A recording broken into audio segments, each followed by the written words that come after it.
Eh bien, bonjour à tous ou bonsoir à tous, c'est Monsieur Kazetra, j'espère que vous allez bien. On se retrouve pour une vidéo pour désactiver le service de rapport d'erreur de Windows. Quel est son but principal? Son but principal, d'après ce que je me suis renseigné, c'est pour envoyer des rapports des erreurs que vous avez pu rencontrer sur un jeu, sur une application que vous l'avez lancé sur Windows ou qui a cessé de fonctionner parce qu'il a bugué. Eh ben, ça envoie à Windows. Ou soit que vous envoyez un rapport. Et soi-disant, ça peut réparer. Donc, en soi, ça fait des pop-up inutiles. Et en règle générale, ça se répare, ces problèmes-là, par une mise à jour BIOS, une mise à jour carte graphique, une installation de, tout simplement, de chipset, si vous ne l'avez pas fait, ou bien amont, généralement, soit une prochaine mise à jour de correctif du développeur du jeu, parce que la plupart des cas, vous avez pu voir, les jeux sont codés avec le cul. Donc ça peut provoquer des erreurs bêtement. Si vous avez des jeux bien codés, bien optimisés, vous n'aurez pas ces genres de problèmes d'erreur. Aussi, dernière news que j'ai pu avoir en me renseignant, donc Semizen, vous pouvez le laisser en automatique. Apparemment, ça ne provoque aucun problème pour les SSD. Donc je me renseigne, je regarde un peu à droite, à gauche, et apparemment, ça peut être utile uniquement pour les HDD. Donc vous en faites pas avec moi, vous me voyez évoluer, puis j'essaie de me reformer au maximum possible.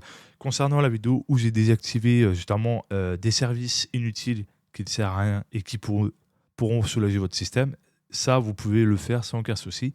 Après, Semizen, est-ce que c'est utile de le désactiver ou non? Franchement, il n'y a aucune différence qu'il soit désactivé ou en automatique pour les SSD. Les SSD sont rapides et ils ont un système bien plus costaud. Donc, les jeux, franchement, n'est pas aussi puissante que un HDD. Et surtout qu'apparemment, pour les HDD, en le désactivant, ça enlève justement ce qu'on appelle une sollicitation, une graine forte, parce que ça peut aller à 100% le disque dur quand ça c'est activé pour les HDD. Apparemment, d'après ce que j'ai regardé. Donc, vous pouvez le laisser en automatique si vous le sentez, et si vous ne voulez pas, vous pouvez le désactiver selon votre ressenti.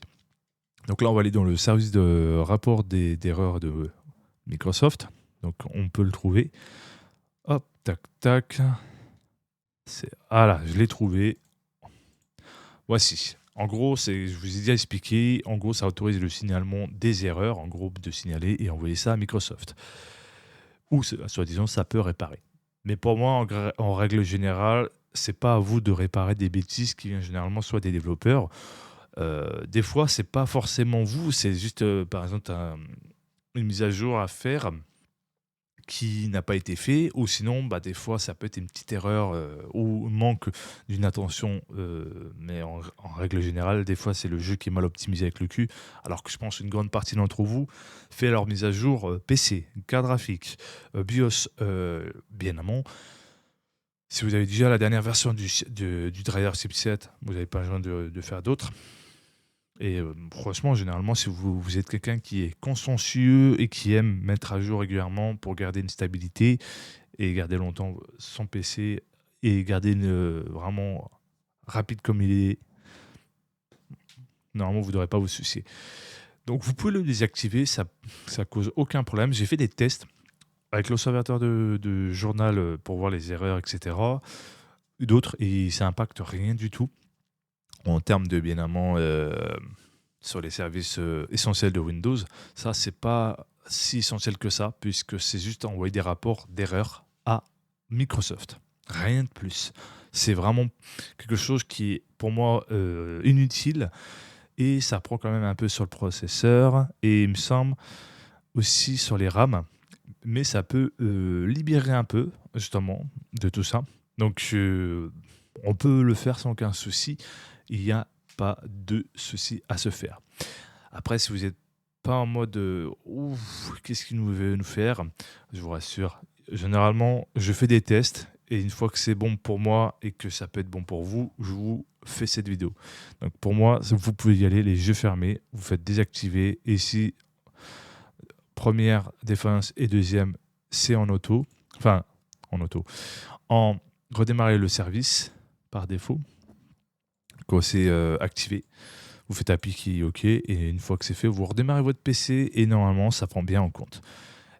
Donc, faut vraiment pas avoir peur. Il faut vraiment, avancer au fur et à mesure dans sa optimisation et bien connaître les options à désactiver. Pas tout le monde ne connaisse forcément 100 l'informatique. C'est pas un milieu qui, attire énormément de monde parce que c'est quelque chose de très compliqué à gérer et à comprendre, sachant que chacun connaît son domaine. D'autres connaissent plus le gaming, d'autres connaissent le streaming, d'autres connaissent plus l'informatique, d'autres connaissent le cinéma, et cetera. Il y a vraiment pour tous les goûts. Après, c'est à vous de voir qu'est-ce qui vous sent le mieux, si vous préférez rester dans le plus simple et sécuritaire, ou si vous préférez vraiment vous aventurer pour profiter quand même de l'avantage de débarrasser certains services si vous êtes sur une licence Windows Pro et que vous ne vous êtes pas rendu compte qu'il y a certains trucs qui ne devraient pas prendre sur votre processeur, sachant que ça ne sert à rien et c'est non essentiel à Windows. Voilà, j'ai discuté avec vous, j'aime beaucoup, et puis ça donne une conversation, et puis vous pouvez en discuter entre vous. Mais si ça vous a plu, en tout cas, n'oubliez pas de vous abonner, de mettre un pouce bleu, d'activer la cloche de notification. C'était Monsieur Kalitra, prenez soin de vous, et à la prochaine.